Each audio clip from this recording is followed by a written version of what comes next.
There's no doubt that the Apple iPad Pro range is one of the best luxury companion devices on the market. But should you wait until the next model is released? Or should you buy one now? What's up, everybody? Isaac here. Today, I'm going to give you my thoughts as a first-time Apple user on the Apple iPad Pro in the year 2021. I had the chance to borrow this tablet from a friend of mine in order to see if the hype surrounding these tablets was true. To date, the only two Apple devices that I've actually owned for a long time have been an iPhone 6 and Apple iPad something or other. Both of these devices were given to me as part of my job, so it's fair to say that I haven't really used them for my personal uses. Therefore, I like to think of myself as somebody who's new to the Apple ecosystem in general. I'll start with the conclusion, first of all, just for those of you who are rushed for time, and then I'll move on to some of the thoughts that I had when I was using this for the past week. I'll go over the killer features, the okay features, and the things that left me scratching my head. But again, I need to stress that this is coming from a non-Apple user's perspective. In the meantime, I'd really appreciate it if you can give this video a like and maybe subscribe to my channel to help me out and see some more content in the future. Thank you. I've had this tablet for about a week now, and I can summarize it as follows. The screen is gorgeous, I love the build quality, and Apple has done a really good job at pushing the boundaries between what a tablet used to be and what PCs mean to us nowadays, especially with the fact that they've added a new way of interacting with this tablet, being the pencil. I guess Apple really has the market covered when it comes to tablets, don't they? I mean, ask yourself, when was the last time you saw somebody carrying a tablet that wasn't an iPad? So you must be thinking, well, you might as well just go out and buy this. Well, there's a but. I don't think there's really many people around here who necessarily need the power of an iPad Pro right now. I mean, sure, if you have a particular use case that needs this form factor, this specs and this power, then go ahead, go get what you need right now. But for the vast majority of us, who, like me, are probably using this for a larger media consumption than our phone, it might be worthwhile waiting a few more months until the new model drops and then reassessing our needs. Hell, we all know that when the new model drops, both the prices of the 2018 model and the 2020 model will both drop, and that makes the previous generation even more value for money. Anyway, onto some more of my own thoughts. So like I said, I used this tablet for about a week, and in order to get the full experience, I switched entirely from my laptop to this, in order to see how it would affect my workflow. First of all, the pencil is amazing.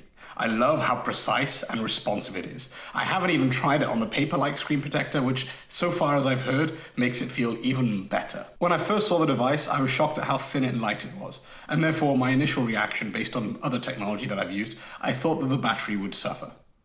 I'm glad to say that this is not the case. I really appreciate and like that I can go to bed knowing that I'll have enough battery to last me through 2 days worth of use. Credit where credit is due. Apple has done some crazy engineering to get this device as thin and as powerful with that much battery life. The screen. Now this is a killer feature in my mind. This is the best thing about this iPad. The ProMotion and the 120 Hz is a game changer. I love how vivid and bright the colors get, and I love how dark the blacks get. Things look great, especially when you're reading comic books. Now, like I said, I have used an iPad for work before, but never for my personal uses. So having this as a personal device and using it as a companion for the last week, it's just really nice to have, you know?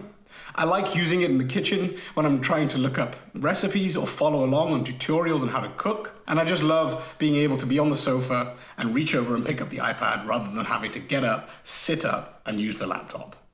USB-C. So far I've been moving all of my gear to USB-C.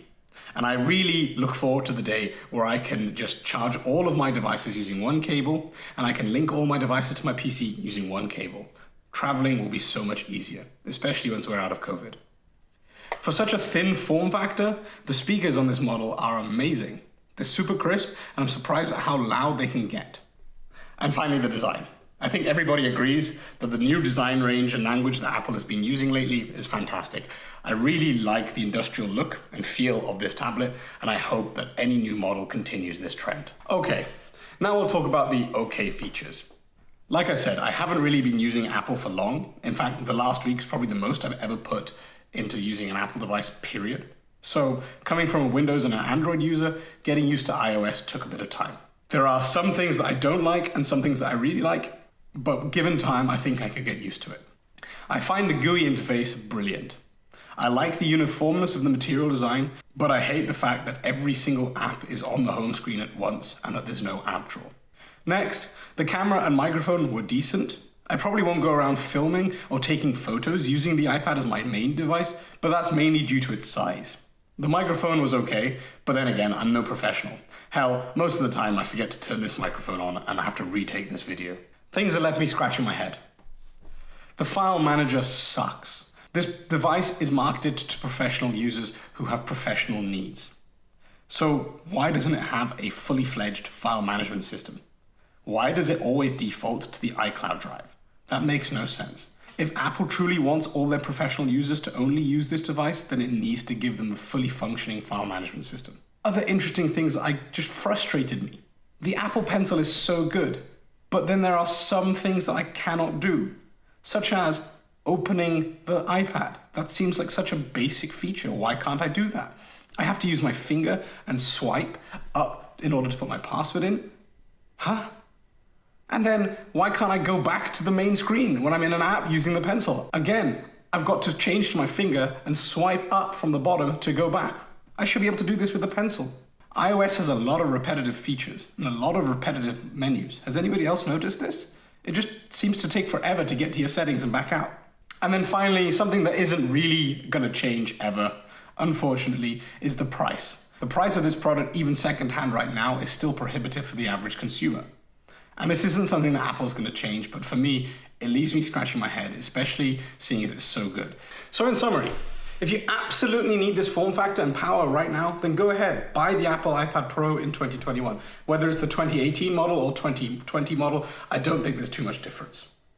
But if you can wait for the new model to be released, which rumors to have a better screen, a better processor, and hopefully the same build quality, then I think maybe if you can wait, do so. For me, I'll wait until the 2021 model drops and then pick up an Apple iPad Pro 2018. As at a discount, it's even better value and it will still be the best companion device on the market. But it probably won't replace my laptop entirely.